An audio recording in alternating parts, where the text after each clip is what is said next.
Olá, gente! Bom dia, nessa manhã abençoada de domingo aí, né? Sei que muitos estão aí indo para a igreja ou já voltaram, deixa eu ver aqui, são exatamente 10 horas e 2 minutos. Muita gente já voltou dos cultos, outros estão aí chegando em casa para começar aquele almoço de domingo e nós estamos aqui, né? Cumprimento o Rick aí, Deus abençoe, meu amigo, como é que Amém, você está? André. Estou bem, graças a Deus. Meu amigo, pastor Zezinho, como é que você está? Estou bem, graças a Deus. Glória a Deus. Eu tenho a alegria de recebê-los aqui na minha casa nesta manhã maravilhosa. E eu sei que Deus, o Todo-Poderoso, tem um propósito em tudo, né? Graças a Deus que hoje está um solzinho, né, gente? Tá bonito o dia hoje, né? Né? O solzinho tá legal. Hoje a gente vai Graças sair para dar uma volta. Mas esses dias tudo muito frio aqui em São Paulo, mas hoje está até mais tranquilo. Mas a gente abriu essa live aqui para conversar um pouco com vocês, debater um pouquinho, conversar, falar sobre a palavra, né? Eu sei que vocês já conhecem o Rick e o pastor Zezinho. Eles têm um canal também, né? Como é que tá o seu canal lá? O meu PR Zezinho, PR.Zezinho. Ah, sim, ela no seu canal, né? E o seu R tá E o meu tá Riquelmo. Riquelmo, né? Maravilha, então. Bom dia, Lene. Bom dia, bom dia. Vai estar chegando, gente, que hoje a gente vai conversar aqui coisas importantes, viu? Vai estar chegando aí. Rick, vamos começar por você aí. Sim. Muriçoca voadora, Carolicar. Muriçoca voadora. Eu falei, ué, pergunta aí. Olha, esse povo aqui, eles são muito... Não, Muriçoca voadora é demais. Acho que ela perguntou se apareceu alguma no quarto. Esse povo aqui é muito criativo. É bom demais. Aninha, bom dia, princesa. Ai, eu morri agora. Gente, o povo aqui... Já cheguei voando. O povo aqui é muito criativo. Olha, vocês sabem que sempre os nossos assuntos é direcionado para a evangelização, né? De homossexuais que estão aí, que querem mudar de vida. Então, sempre a gente está falando sobre esse assunto. Eu já expliquei também que o nosso ministério ele é um ministério específico, né? Ele é um ministério que ele tem como finalidade, deixa eu colocar, senão não enxergo vocês, não. De trazer clareza sobre assuntos muito relevantes e que tem uma pegada aí de muito polêmico, né? Assuntos polêmicos, né, Rick? Rick, você foi rainha da parada gay. Sim. De Natal, Rio Grande do Norte. De Natal, né? 2009. Em 2009, né? Sim. E você viveu na homossexualidade, você foi drag queen. Eu queria que você falasse um pouco sobre a sua experiência lá no mundão, naquela situação lá de glamour, porque é um glamour que eles procuram muito, né? Então, fala pra gente, como é que foi isso na sua vida, essa experiência na homossexualidade? Minha experiência, ela é muito extensa, assim. Começou aos 10 anos, na verdade. De uma forma assim, muito resumida para vocês compreenderem, né? Aos 10 anos, eu tive o meu primeiro contato com a pornografia. E aí, algumas consequências da pornografia é o quê? Ela faz a liberação de dopamina na mente. Então, você começa a se tornar uma pessoa viciada por pornografia. E aos 10 anos, eu comecei a ser. Aí, me gerando crise de ansiedade e depressão, né? Porque é um dos estímulos que acontece por a gente almejar algo que a gente não tem, que não pode ter, e depressão pode ser algo mal resolvido no passado ou uma ansiedade do futuro, né? Que gera. Tem consequências como perca de libido, impotência sexual, irritabilidade, a pessoa se torna irritada, antissocial, causa vários males. E isso eu já comecei aos 10. Aos 11 anos, sofri um abuso na piscina. Um homem me tocou 2 vezes e eu fiquei extremamente incomodado e aquilo mexeu na minha mente. E abuso não é somente o consumido, mas é na forma que você toca uma pessoa num local indevido, isso já se torna um abuso psicológico também. E aí sofri rejeição, resumindo, de uma menina que eu gostei lá atrás. Meu pai não teve muito o seu papel, né, como identidade, me ensinar o que é ser homem. Minha mãe, super protetora, meu irmão me excluía ali geral, e sofri bullying na escola, e sofri esse turbilhão de coisas que só vim ter um tipo de acolhimento, Andréia, através de um cara que era homossexual na minha escola. Foi o único que foi solidário no sentido assim, de se abrir comigo e querer fazer amizade, né? Só que a Bíblia deixa muito claro, né? Será que um cego ele pode conduzir o outro? Então, ou seja, será que o estilo de vida desse rapaz, embora que ele foi bacana comigo, legal, mas será que a forma que ele conduzia a vida dele não influencia a minha? Há um estudo que diz que a gente é o reflexo das 5 pessoas que a gente mais convive. Ainda mais para um jovem que estava, para mim, que estava formatando o meu caráter e ainda mais na minha perda de identidade, né? Que eu estava tentando me encontrar. Então, eu acabei entrando no mundo gay, resumidamente. Fui na balada gay, fui na praça gay, tive que me assumir forçadamente, porque meus pais souberam e eu fui confrontado a responder. E acabei assumindo a homossexualidade. Então, pela crítica, pelo preconceito, pelas coisas que eu passei na época, que eu fui o primeiro da família a assumir, quanto mais críticas e falta assim, de entendimento, de saber lidar comigo, mais eu era empurrado para dentro do mundo gay. Eu tinha uma certa raiva assim, da minha família pela situação que eu estava passando, né? Pela divisão, né? Sim. E eu queria ficar mais nas baladas gays. É importante você falar sobre isso. Eu recebo muitas mães que perguntam para mim: missionária, meu filho se assumiu agora, eu não sei como lidar. Rick, na sua visão, como Sim. vivendo a situação ali, né, se assumindo para a sua família, o que mais ali te incomodava no sentido, o que você acha que foi algo que a sua família não deveria ter feito para você? O que você acha que foi pontos negativos para você nesse momento? Como que seria a sua visão de acolhimento de pai e mãe nessa hora? Como é que é isso? Eu acho que meus pais, por exemplo, eles não precisariam ter colocado um fardo muito pesado, né? E ali tentar compreender o que eu estava passando e não me forçar a trazer uma afirmação do que estava acontecendo, mas tentar amenizar aquela situação, né? Não, filho, vamos, né, vamos resolver isso aí. Não, vamos na igreja, vamos para um grupo de jovens, vamos... porque assim, era a influência das pessoas movida às crises que eu passei no passado que acabou me direcionando à homossexualidade. Então, não houve um papel muito certo dos meus pais em relação à minha construção. Então, toda criança, todo jovem tem uma referência. E a minha, infelizmente, foi na homossexualidade. Então, quanto mais eles me criticaram, mais eles me empurraram para a própria homossexualidade. Então, eu acho que os pais, eu acho que o ponto é o seguinte: se um filho quer assumir, bater no peito, confrontar o pai que é homossexual e quer viver a homossexualidade, eu acho que o pai pode ter o posicionamento dele. Filho, eu não concordo com isso.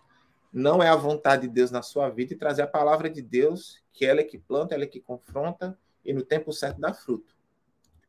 Mas se você quer ser independente ao ponto de querer se assumir homossexual, daqui para frente você vai trabalhar e você vai viver os seus objetivos, estipulando um equilíbrio dentro de casa, não trazer pessoas para estar se relacionando, outro tipo de liberdade, porque é a casa dos pais tem que a palavra diz, né, para a gente honrar pai e mãe. Então a gente tem que respeitar o espaço da casa dos nossos pais. E deixar que a pessoa viva. Se a pessoa quer viver, não tem o que fazer, ela vai viver. Você acha que essa pressão do pai ficar ali, só empurra mais ainda. Entendi. Então você tem que como é que chama? Diz que a gente precisa agir na psicologia reversa. Porque o filho já sabe a reação que os pais vão ter. E às vezes é só o gatilho que tem para ele ir profundamente para o mundo gay. Então, se o pai tiver equilíbrio, sabedoria, e tentar de uma forma suave dizer, filho, olha, não é isso, né? Vamos ver. Olha, eu acho que às vezes dá para poder amenizar a situação. Porque quanto mais ódio, mais a pessoa se afunda. Nas baladas, nas drogas, nas bebidas, porque ela vai querer afogar os problemas delas em outras coisas. Então, o pai tem que abraçar, embora que discorde. Filho, claramente eu discordo de você. Não é o que eu quero para você, não é o que Deus quer para você, mas eu amo você. O teto da minha casa vai estar aqui para você. Mas se você quer assumir isso, você vai se tornar uma pessoa independente. Você vai trabalhar, você vai correr atrás da sua vida. Um prato de comida e teto não vai faltar na sua vida, e amor. Mas discordância total do que você hoje está escolhendo para a sua vida. Deixar as duas coisas totalmente divididas, né? Amar não significa compactuar. Sim. Né? Eu acho que é isso. E assim, não tem o que fazer, André. É só o Espírito Santo de Deus que pode convencer uma pessoa a querer sair da homossexualidade, que foi a minha própria história. Quando eu fui batizado com o Espírito Santo, eu fui confrontado pelo próprio Senhor dizer, você tem que tomar uma escolha. Caminhar comigo, você não pode viver a homossexualidade. E foi o meu pessoal. Não foi a igreja que me induziu a deixar de ser gay. Nem a palavra, porque eu nem conhecia.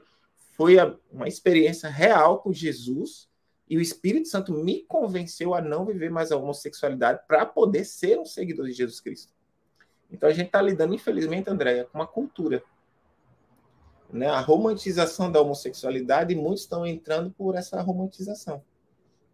Então eu acho que os pais têm que dividir as coisas. Amar, porque infelizmente se você criticar e apontar ou condenar, ele só vai se afundar mais e sabe mais ainda mais se com droga com outras coisas mais pesadas. Acaba jogando o filho lá fora, né? É, exatamente. Entendi. Pastor Zezinho, o senhor também teve uma... Você, meu amigo, Pastor Zezinho, quando a gente nos conhecemos, nós não tínhamos nem casa para morar. Você lembra disso? Tinha nada, né? Só tinha meia dúzia de roupa. Meia dúzia de roupa, verdade. Então a gente se conhece há algum tempo, graças a Deus. E ele também teve uma experiência, né, na homossexualidade. Eu queria que você falasse um pouco sobre isso para a gente. E como é que foi isso em relação a vivenciar esses momentos, em relação a tudo que você viveu, se te gerou trauma, se te gerou... enfim, como é que foi essa experiência sua aí no mundo da homossexualidade? A paz, meus irmãos, tudo bem com vocês? Sejam todos bem-vindos. Então, no meu caso, foi um curto período de tempo que eu vivi, né? Porque logo me converti aos 16 anos de idade, não foi por pressão, porque meus pais não eram cristãos. Meu pai era espírita, minha mãe simpatizante de todas as crenças, de todas as religiões. Cresci sem a figura paterna e também sem a figura da mãe, porque eles viviam mais fora do que em casa, né? E na minha infância eu fui aliciado, né, e abusado. Acho que isso partiu dos 8 anos em diante, né? E eu não tinha ciência de que esses abusos, essas aliciações eram erradas. E quando eu completei, acho que uns 11 anos, 12 anos, que eu já estava praticamente já, vamos dizer assim, mergulhado mentalmente na homossexualidade por conta dos abusos. Peraí, me deu um branco onde eu estava. Dos abusos que você sofreu. Tá. Com 11 anos, aproximadamente, de 11 para 12 anos, eu comecei a sofrer, né, por conta dessas tendências homossexuais, por conta da homossexualidade, porque eu já me identificava já como, vamos dizer, como homossexual, porque eu sentia desejo pela pessoa do mesmo sexo, e foi um grande peso para mim dentro da sociedade, principalmente na escola, porque eu era taxado de vários nomes, enfim, que eu não preciso aqui relatar. Até que eu praticamente abandonei a escola, abandonei os estudos, porque eu já não aguentava mais, não suportava mais apanhar, ser insultado, ser xingado, ser massacrado. Então, com isso, eu já desenvolvi lá, né, na minha infância, vários tipos de transtornos, de traumas e de tantas outras coisas. E eu guardava tudo aquilo para mim, né? Porque meu pai machista e analfabeto, e, enfim, não se falava muito, não se falava, na verdade, da sexualidade, piorou da homossexualidade. Então, na minha mente, era tudo muito confuso. Eu acredito que eu desenvolvi o desejo pela pessoa do mesmo sexo por conta dos abusos, mas naquela época não se falava de pedofilia, não se falava de homossexualidade, não tinha essa fala, essa instrução no seio da família, piorou na comunidade. Então, assim, eu sofri muito, muito, muito, muito, até então que eu passei, já com 12 para 13 anos, eu passei a percorrer vários lugares espirituais, né? Então, eu cheguei na Umbanda, frequentei uma igreja chamada Tenríquio, que é uma igreja uma igreja budista, frequentei muito tempo, e todas essas linhas espirituais que eu buscava, esses lugares espirituais que eu buscava, era a fim de me libertar, de me livrar dessas tendências e da inclinação e dos desejos pela pessoa do mesmo sexo, porque eu não tinha instrução que era errado, ou que era condenável, ou que Deus odiava, ou algo do tipo. Mas aquilo me fazia sofrer demais. Por quê? Por conta das retaliações que eu vivia na comunidade, dentro da família e principalmente na escola. Porque eu achava que eu era uma criança anormal. Então, sempre eu tive essa... Eu não imaginava a tamanha problemática da homossexualidade e nem dessa temática, e nem da ideologia, da ideia, enfim, essa questão de gênero, de pedofilia, eu não tinha essa noção. Simplesmente eu acreditava que era algo anormal, que era algo errado, porque eu sofria, a sociedade me massacrava, por conta dos trejeitos também, que eu acredito que eu desenvolvi por conta dos abusos. E aí eu vivi um curto período de tempo, vamos se dizer, na homossexualidade. Não era assumido. Aí me converti, tive várias experiências com Cristo, depois de 8 anos servindo a Cristo, que eu decidi falar da minha homossexualidade, da sexualidade, por conta de um livro que eu fui inspirado pelo Espírito Santo em forma de resposta, porque eu fui, pastor André Riquelme, eu fui discipulado de uma maneira muito errada. Então, como eu era muito sincero comigo mesmo, eu acreditava que eu não era, vamos dizer, liberto. Por quê? Porque meu pastor, minha liderança, dizia que se eu orasse, se eu jejuasse, se eu lesse a Bíblia, se eu me batizasse, se eu fizesse tudo direitinho, isso ia desaparecer da minha mente. E de fato, eu consegui sobreviver e vencer toda essa problemática, mas eu era tendencioso, eu tinha inclínios, eu tinha desejos, eu tinha sonhos eróticos. Então, por conta dessa teologia pobre que foi empregada na minha mente, que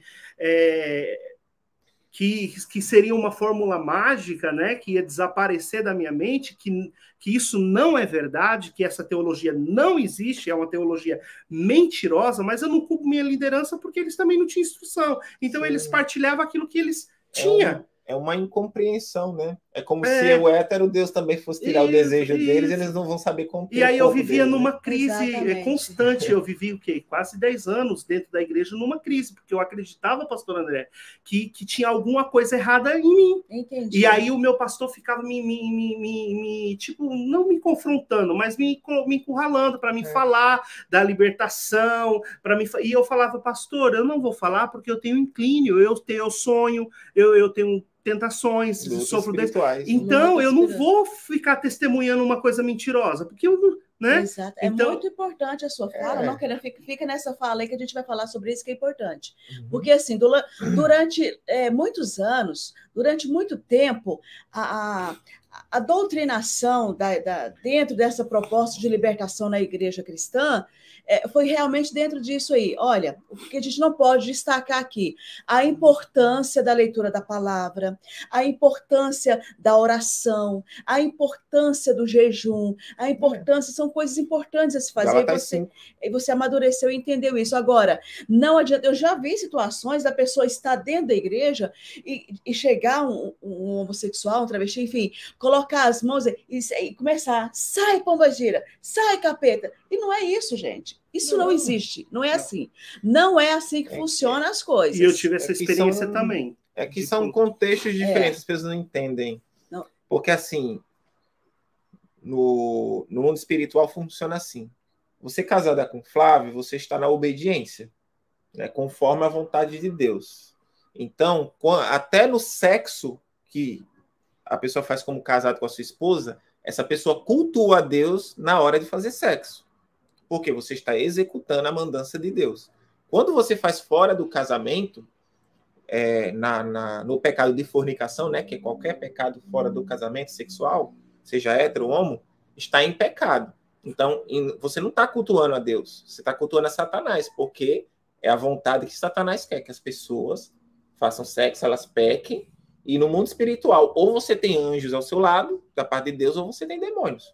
Exatamente. Então, não é que a pessoa seja um demônio, mas o ato sexual, no pecado, há uma influência espiritual do mal. Sim, então, as pessoas não sabem explicar isso. Aí diz que a pessoa é o demônio, mas não é a pessoa. Então, eles estão falando, assim, naquele desejo ali, Exatamente. eles acham que vão expulsar. Não é assim. É muito honesto que a sua fala aqui, tá? Sim. É muito honesta e é muito boa a gente explicar isso. O que eu entendo na questão da libertação, João 8,36, se pois o Filho vos libertar, verdadeiramente sereis livres. A libertação é você conhecer a verdade, que é Cristo e a sua palavra. Eu, Riquelmo, já estou há 3 anos longe de 20 anos de pornografia, né, masturbação, e me relacionava durante 12 anos com pessoas semanalmente, até mais vezes. Ser tentado não significa que não é liberto, e outra né? coisa, entendi, mas não explicava. Ser tentado não significa pecado. Pecado é no momento que eu sou tentado e quero e dou legalidade à consumação. Quase me enlouqueceu. Mas ser tentado não é um pecado. Quase me enlouqueceu. Então, eu, Riquelmo, eu posso ser tentado. Se algum homem quiser dar em cima de mim alguma coisa, eu vou ser tentado porque é o meu passado. O diabo sempre vai usar o seu passado para te confrontar, ainda mais se é pecado. Sim. Então, só que aí a questão, a verdade que de Cristo está em mim. Eu não quero mais viver a homossexualidade, eu não quero e nem tenho mais desejo por homossexual, porque eu tenho hoje amor próprio. Andréia, para mim, a questão da homossexualidade é você ser um objeto sexual para satisfazer o narcisismo de um outro cara que só vai te usar por 5 minutos e muitas vezes nem olhar na tua cara. Que o mundo gay é mais ou menos por aí. Então, hoje, Riquelmo, eu tenho amor próprio, não tenho mais vontade, porque eu sei de onde Jesus me tirou, conheço a palavra de Deus e hoje Deus colocou no meu coração a vontade de casar com a mulher, constituir família, e eu me sinto feliz hoje, ainda nem casado. Olha só. 3 anos longe de tudo isso, só lendo a palavra, só estudando, só na igreja, só trabalhando, levando hater nas redes sociais para pegar a homossexualidade, né? Sim. Mas eu sou muito mais completo e feliz. Porque... Quem que abandona 20 anos de pornografia, Andréia? Com certeza, se não for Deus. Igual a fala dele aqui, muito boa. Porque tem pessoas que vão ser tentadas, aí, poxa, ela vai... Porque a pessoa não está morta. É igual eu, se a pessoa vir tentar com cocaína, era o que eu gostava... Andréia, da mesma forma que um homem... Não é assim. Você é mulher. Sim. Um homem pode te tentar. Sim. Aí a sua escolha, você vai ceder ao desejo, porque imagina, se toda pessoa que é casada agora romantizar o desejo, né? Pronto, o homossexual deixou, né, casamento lá e foi viver homossexual por causa do desejo. Aí se os caras, pronto, eu vou deixar minha mulher porque eu tô sentindo desejo por outra mulher. Não, isso não existe. Não. E muitos voltam atrás porque falam, poxa, eu não sou liberto não, porque eu senti... Fala sobre isso, fala sobre essa experiência maluca. Sentimento, gente, não define nada. Não. Olha, gente, quase eu enlouqueço, porque quando... Nem todo mundo que conhece o evangelho, que chega dentro de uma instituição, ele já é vamos dizer, um conhecidíssimo do cristianismo, né? A gente podemos até colocar o exemplo, né, o pastor André, da Andressa Urach, que uma mulher inteligente, mulher muito inteligente, e que deu praticamente quase todo o seu patrimônio, para não falar todo o seu patrimônio, por conta da manipulação, da religiosidade, do charlatismo, do charlatismo, né? É o termo? Charlatismo. Enfim, então, lógico, eu vivi isso num âmbito diferente, né? Era uma teologia empregada falida, pobre, de uma interpretação totalmente incoerente com a realidade da problemática da heterossexualidade, da problemática da homossexualidade, e isso quase me enlouqueceu, porque eu acreditava que o problema estava em mim. Poxa, eu jejuava, gente, todos os dias a ponto de doer a boca do estômago, porque o jejum que eles ensinavam não pode nem tomar água. Então, eu acreditava que se eu jejuasse, orasse, isso ia desaparecer. Gente, então, tipo, maquiou Mas, pastor, vamos cair na real. Jejum é para você ter intimidade com Deus. Para você matar sua carne no seu contexto todo. Não é para você ser livre do desejo homossexual. Mas esse aí que ele não explicou. Não, então. Sim. E aí, a falta de discipulado deixa muitos jovens passando por isso, que deixa a homossexualidade, se encontra na igreja e joga esse fardo pesado, porque não é isso. Andréia, desculpa cortar, mas assim, desde que me converti, Andréia, se eu orei 3 vezes, 5 vezes a Deus para pedir tirar algum desejo, alguma coisa, foi muito, em 3 anos. Eu sigo meu relacionamento normal com Deus, faço jejum para ter relacionamento com Deus, e a única coisa que eu tenho é posicionamento. Eu sei que a homossexualidade é pecado, não é a vontade que Deus tem para mim, ponto. Eu sei que fornicação, qualquer outra mulher também é pecado, ponto. Eu vou seguir a vontade de Deus, então só vou me relacionar quando casar. Então é você ter essa claridade, esse posicionamento. Não é você entrar numa loucura que você tem que jejuar para poder tirar o desejo homossexual. Que ele passou, não, é o que eu estou falando para ele. Milhares e milhares. Eu ouvi, falta do discipulado. eu ouvi a líder das igrejas, inclusive, eu tenho um vídeo que ela fala, gente, mas eu orei, mas eu jejuei, eu subi monte, eu desci monte, eu fiz campanha não sei o quê, eu fiz terapia, eu fiz tudo e não saí, regressão, tudo. Exatamente, é isso aí que dá que pira a cabeça que da enlouquece, pessoa. Amigo. Porque uma coisa é você ter um conhecimento teológico e saber interpretar as escrituras de forma correta. Exatamente. Então, o problema dessa teologia pobre, fanática, o problema é a interpretação. Eles não têm uma interpretação próxima, porque a própria Bíblia, gente, não precisa de outra literatura para ela ser interpretada. A própria Bíblia, ela interpreta a mesma. Ponto. Só que, principalmente as igrejas pentecostais, pastora, gente, eu não estou aqui falando mal das igrejas, mas a maioria das igrejas, os pentecostais são taxados do quê? De analfabetos teologicamente, de tapados, de fanáticos, de alienados, né? De infantis. Sim. E não está errado, gente, né? Tem suas exceções de algumas igrejas. Sim, graças a Deus, hoje a teologia, eles estão dando a liberdade, principalmente os pastores humildes, né? Estão fazendo teologia, estão estudando, estão ensinando. O Eliseu Rodrigues mesmo é um estudioso, pentecostal, né? Ele sim, mas uns 10 anos atrás, na época que eu me converti, em 2003... Gente, mas sabe o que acontece, pastor Zezinho? É que assim, a teologia, até um certo tempo atrás, ela era criticada. Ninguém queria fazer teologia. Não, o meu pastor, ele falava que teologia era do diabo, gente. Só que a teologia veio para clarear o evangelho, para entender os contextos teológicos. Muita gente viveu o erro, por quê? Falta de sabedoria e de conhecimento. Exatamente. Daí surgiu também aquela falácia de cura gay. Gente, isso não existe. Não existe. Isso foi um levante da mídia para tentar derrubar o Marco Feliciano. Impôs cura gay para poder acabar com isso, né? Assim, para aqueles remanescentes que queriam sair da homossexualidade e atacar, né? É verdade. Então, aí como é que você saiu desse pane aí?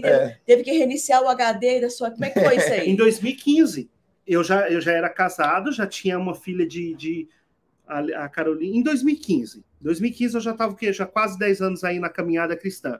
E aí eu ainda vivia essas crises, mas eu já entendia que a minha problemática, a resolva dela era renúncia, né? Então já tinha essa certeza, essa convicção. E aí vamos dizer que nasceu através dessa conclusão, né, na minha mente, dessa como se diz, dessa resolva teológica na minha mente quanto à sexualidade e minha problemática, a inspiração de fazer o livro, né? Que eu até lancei o livro em 2015, Existe Cura Gay, que não é uma afirmação, é uma pergunta onde eu vou destrinchando algumas experiências e toda essa crise de identidade que eu vivi dentro da própria igreja. O Riquelmo falou algo muito, muito importante, né, que ele não se condicionou o tempo que ele vive no cristianismo a pedir para Deus libertar ele, porque ele chegou no evangelho, não foi por conta dessa questão, é porque ele se sentia vazio, depressivo, enfim.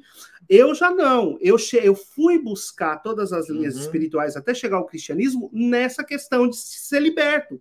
Você entende? Então eu vivi todos esses anos antes de eu entender que a minha problemática, a resolva da minha problemática era a renúncia, eu vivi todos esses anos pedindo tentando encontrar, tendo a perspectiva, a esperança da libertação total, né? Então eu vivi eu quase piro, eu quase enlouqueço com isso. Graças a Deus hoje eu sou bem resolvido quanto a isso e entendido, e não atribuo a Deus culpa alguma, a não ser ao homem, e nem ao homem. Porque se eu fosse infantil, pastor, eu atribuía essa culpa aos meus pastores. Sim. Ninguém tem culpa, gente, porque ninguém nasce sabendo. A gente, cada dia... que nem, por exemplo, hoje eu tenho uma mente totalmente diferente que eu tinha 3 anos atrás. Eu falei com o Rick que eu fiquei 10 anos nessa determinada congregação, amo demais os pastores, tenho um carinho, um respeito enorme, mas se eu tivesse a mente que eu tenho hoje, eu não ficaria 1 mês, e eu fiquei 10 anos. Pastor, mas assim, uma convicção que eu tenho até do próprio chamado e da forma que Deus me tirou, é para trazer essa leveza para muitos e compreensão da caminhada. Porque, como eu falei, eu não oro a Deus, Deus tira de mim o desejo, ou não sei o quê, porque isso não precisa ser orado, tirado. Em toda a compreensão teológica, a forma de você amar a Deus é pela obediência. A forma de Deus te amar, de abençoar, é pela obediência. Se sua vida não está no altar, você não vai estar recebendo as bênçãos de Deus. É simples. Mateus 6,33 fala, buscai o reino de Deus em primeiro lugar, a sua justiça, e as demais coisas lhe serão acrescentadas. Esse texto faz alusão ao quê? Ao comer, ao beber, ao vestir e ao teto. Deus, ele garante. Mas todo o reflexo que Deus vai provir na sua vida, até no contexto espiritual e na questão também do desejo da sua carne, é sua vida de obediência e sua busca com a palavra. Gálatas 5 diz mais ou menos o quê? Se você busca as coisas do Espírito, você vive as do Espírito. Se você se envolve na igreja, se você tem um ministério, se você ora, se você lê a palavra, se você jejua, na sua intimidade normal com Deus, os seus desejos não vão te dominar. João 8,36.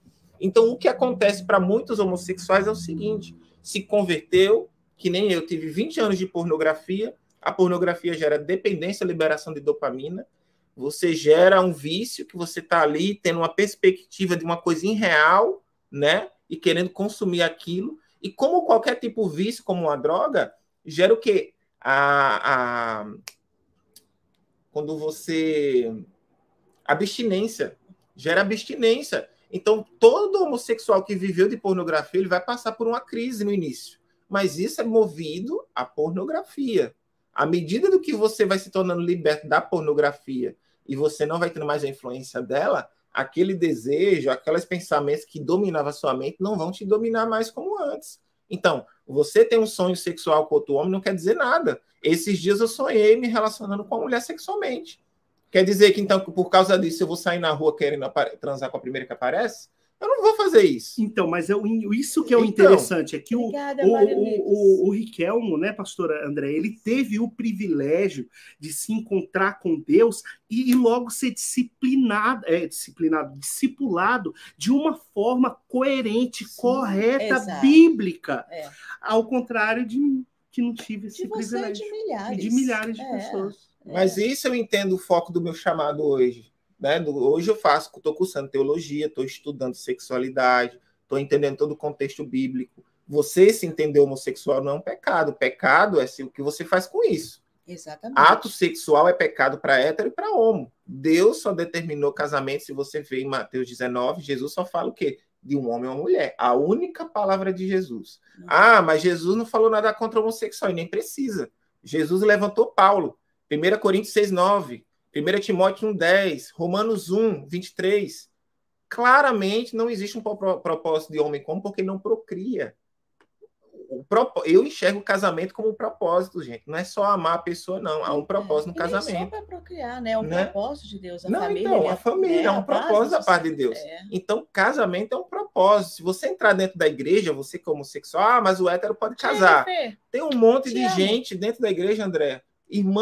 Irmão que não casou com 40, 50 anos e está esperando a bênção. Exatamente. Então, assim, a caminhada com Jesus, ele te chama a viver uma vida de santidade. Muito bom. Você vai vencer a sua carne, você vai ter uma vida liberta. Liberdade é isso. É você saber o que te prendia e, pela palavra, pela sua experiência com Cristo, pela sua intimidade com Ele, aquilo não te domina mais. Não quer dizer que 100% você está isento e de não ser tentado pelo pecado, seja com homem ou com mulher. Você exatamente, porque durante muitos anos a igreja teve essa dinâmica, vamos dizer assim, esse ponto de partida. Vai primeiro você... né? Aceita Jesus, tipo assim. Sim. Antigamente. Recebe Jesus, confessa Jesus, confessei. Tá. Você está sentindo o quê? Não, eu não estou sentindo mais nada. Passou. É como se o hétero lá tivesse isento de pecar, né? Eu vi esses dias na TV Record, e um pastor fazendo uma entrevista com outro cara, aí colocou, aqui, olha o craque aqui, olha aqui, vai, faz a oração dele aí, blá, blá, blá, blá, blá. E aí, tá sentindo? O cara tá querendo comer a pedra. Não, eu não tô sentindo nada. É fácil falar ali. Sabe o que acontece, gente? A igreja, infelizmente, caiu foi tirada essa credibilidade de alguns por causa dessa falácia. É o evangelho do gênio da lâmpada mágica, o Deus da lâmpada mágica, do ponto de vista. E outra coisa, assim, isso é uma coisa muito clara, a gente também não pode desconsiderar a soberania de Deus. De jeito nenhum. Deus, olha, pegou e fez, ele fez.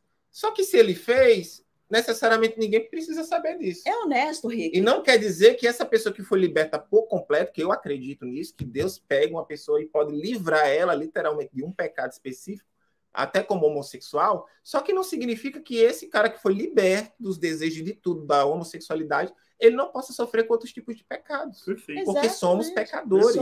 Temos uma tendência pecaminosa a determinada área. A natureza caída Só que a sua maioria vai precisar vencer os seus pecados para glorificar o nome de Deus. A vida do crente é matar a sua carne e vivificar o seu espírito para que no mundo espiritual seja visto que o nome de Deus está sendo glorificado. Não é você se vestir como crente, falar graça e paz, que você está glorificando o nome de Deus levantando as mãozinhas, não. Enquanto está lá na fornicação, mentindo para os outros, acusando os outros.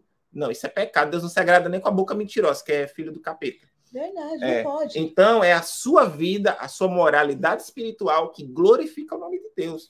Exatamente. Então, não tem essa história de você só se vestir como crente, não. Eu já entrevistei rapaz aí e falou para mim assim, tipo, eu falei para ele, missionário, mas você está firme com Jesus? Eu estou firme com Jesus. Mas você sente desejo homoafetivo? Eu sinto desejos homoafetivos. Não teria problema. Se eu tivesse, não teria problema nenhum. Eu sinto desejos homoafetivos, eu estou firme com Jesus. Mas agora, o que eu, na minha visão, a libertação, o que eu penso que seja? A libertação, na minha visão cristã, na minha convicção de fé e a partir das experiências que tenho vivido, é que a libertação consiste quando o pecado bate na sua porta e você tem a ousadia de dizer não. A minha carne José do Egito, feridas em cima de José. José, eu temo a Deus primeiramente. A carne dele gritou e saiu correndo. José do Egito. Não acredito que no caso do Riquelme dele tem, né, não tem mais desejo, porque acho que era 30 numa noite. Deixa pra lá. Deixa pra lá. Não, é como eu falei, na minha construção é essa. Hoje, conhecendo a Cristo como eu conheço, conhecendo a palavra de Deus, eu não vou pegar o meu corpo para fazer as coisas que eu fazia antes, não. Exatamente. Eu tenho um amor próprio. Então, hoje, eu quero e tenho determinação que eu quero glorificar o nome de Deus e não me sinto nem mais à vontade de me relacionar com outro homem, que foi a minha experiência com Jesus. Batizado com o Espírito Santo, eu não conseguia mais me relacionar com homens, ao ponto de eu me converter. Foi o que aconteceu. Exatamente, é isso aí. Então, nós temos que ter essa né? Deus faz em todos. Agora, tem uns que vão sentir isso até a última batida do seu coração. E vai ser... É o pastor Flávio, viu, gente? Ele aqui, às vezes você está falando embora, tem um braço aí abraçando ele. O Flávio. Vem mais para cá. Entra aí. Deixa ele que tá de camisa sem cara. Não tem nada não, Andréia. Não estou em pecado. É religiosa, irmão. Ele está mostrando os braços, meu Deus! Conheci ela religiosa. Não tem nada... Não entra não, que ele tá de camiseta. Ih, Deus é fiel. Eu tô de camiseta, abraçando o Rick. Tô de camiseta, abraçando o Fofuxo. Ok, meu pastor Fofuxo aqui em casa. Se largar eu mato ele. Gente, vocês não têm noção. Vocês não têm ideia, gente. Agora vamos mudar o assunto, pastor, porque nós estamos no bate-papo. Gente... O pastor Flávio é muito de Deus, é muito de verdade. O cabelo branco. Gente, eu não tenho palavras. eu não quero nunca mais me desconectar. Porque, na verdade, a gente se conheceu através da rede social, e aí eu liderava, né, uns 3 anos atrás, 4 anos atrás, eu liderava e eu tive o desejo de trazer eles para ministrar, e fui buscar eles quando eles moravam lá em Mojimirim. Então, assim, até então a gente nunca teve uma conexão, nunca foi vizinho. Então, assim, eles passaram na nossa vida e a gente não permitiu deles se manterem. Não por desavença ou por algo do tipo, não. Mas, gente, aí eu falo, meu Deus do céu, por que eu deixei somente o pastor Flávio e a pastora Andréa passarem pela minha vida? Por que eu não permiti eles se manterem na minha vida? Talvez eu não teria sofrido tanto aí, porque vivi um bombardeio de tantos problemas, de tantas coisas. E o pastor Flávio, ele foi a pessoa, o Riquelme foi a primeira pessoa, e logo em seguida o pastor Flávio. Pastor, eu quero o seu endereço. Ele não falou assim, eu quero te ligar, eu quero ir na sua casa, a gente vai tratar sobre tudo isso, a gente vai conversar sobre tudo isso, você lutou até agora, enfim. Então, gente, não é que nem muitas pessoas, pastor Flávio, interpretou que eu estava saindo do armário, nunca tive dentro do armário. No meu armário só tem arroz e feijão, criatura. Na verdade, a gente tem tantos problema, né, o pastor, por conta do passado, dos abusos, que eu cansei, tipo, de ver a minha esposa sofrer. Porque, gente, biblicamente é uma só carne, então não tem como a pastora Andréia não carregar o jugo, os traumas e os problemas do pastor Flávio. Sim. Então, foi num momento de desespero, gente, mas jamais o encontro que eu tive com Cristo não me faz eu atribuir a Deus culpa alguma, ou brigar com Deus ao ponto de falar, Deus, aonde o Senhor errou. Então, o problema é todo meu, o problema não foi das minhas lideranças que me discipulou errado. Não é, o problema é todo meu. E graças a Deus, o pastor Flávio, ele foi na minha casa, ele me abraçou, ficou lá o dia todo com o Éder. E, gente, graças a Deus eu fui renovado, sabe por quê? Porque o amor de Deus, ele sempre vai prevalecer. A graça de Deus sempre vai prevalecer, e existe ainda os santos e os remanescentes de Deus. Por que a Bíblia fala que nós temos que andar de dois, para que quando um cair, o outro seja... E isso vice-versa. E eu encontrei nesse casal, gente, não só a verdade, mas a autenticidade. E realmente eles foram levantados por Deus e são insubstituíveis. Insubstituíveis. E eu não falo isso para enaltecer e glorificá-lo e glorificar eles, não, gente, porque tem falha. Às vezes você ora muito mais do que eles, é mais crente do que eles. Mas, gente, o importante, o mais interessante é o amor que eles têm por vidas, entende? O dinheiro eles usam, a vida eles amam, não é o contrário de muita liderança, que ama o dinheiro e usa as pessoas. Não, eles usam o dinheiro, porque quando eu conheci eles não tinham nada, gente, nada. Nada, absolutamente nada. E quando eu cheguei aqui, eu não vou ficar dando spoiler, porque isso é algo pessoal da vida dele. Gente, eu fiquei maravilhado com o que Deus fez, né, financeiramente falando na vida deles. E eles, mais do que merecido.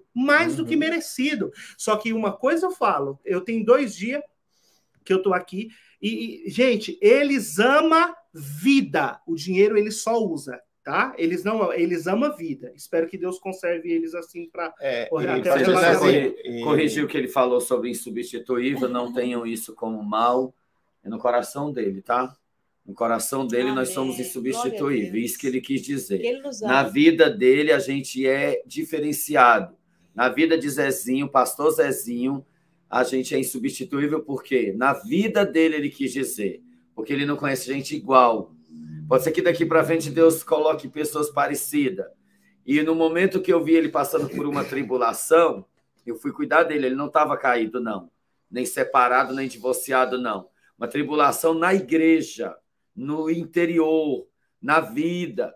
E eu hoje, ninguém sabe disso, mas eu vou falar aqui na live. Eu estou passando por um dos momentos mais difíceis da minha vida. E não é no casamento, não é na vida financeira, não é dentro do meu lar, não é em lugar nenhum, é ministerial. Acabamos de receber mais 3 ligações de 3 rapazes querendo tirar prótese e silicone do corpo. Isso está abalando a minha estrutura psicológica. Eu estou ficando com o meu psicológico abalado, triste, angustiado por eu não conseguir fazer tudo por eles. Porém, estava sentadinho na minha cama, tomei um belo banho, me perfumei, me enchi de hidratante e o Espírito de Deus falou comigo: desça nas madrugadas de novo. Eu desci nas madrugadas pelo meu casamento. Eu desci orando nas madrugadas para ter um carro. Eu desci nas madrugadas para Deus me dar um lugar para eu morar. Eu desci nas madrugadas para eu ficar de pé. Eu desci nas madrugadas, todo dia, Zezinho, pastor, eu descia 3 horas da madrugada e orava até o dia amanhecer. Não voltava a dormir. Orando, jejuando e buscando a Deus. Hoje, na minha cama, lendo alguns comentários muito feios, que o que estraga as pessoas são seguidores do mal. Seguidores do mal que não traz a paz, que não traz a reconciliação, que não traz benefícios, só traz divisão e contenda. Eu li um comentário tão feio de uma pessoa dizendo: o perdão agora virou palhaçada, só se for no teu coração sujo e negro, porque Jesus mandou perdoar 70 vezes 7. 490 vezes por dia. Nossa, isso não significa que amanhã nós não vai brigar, não.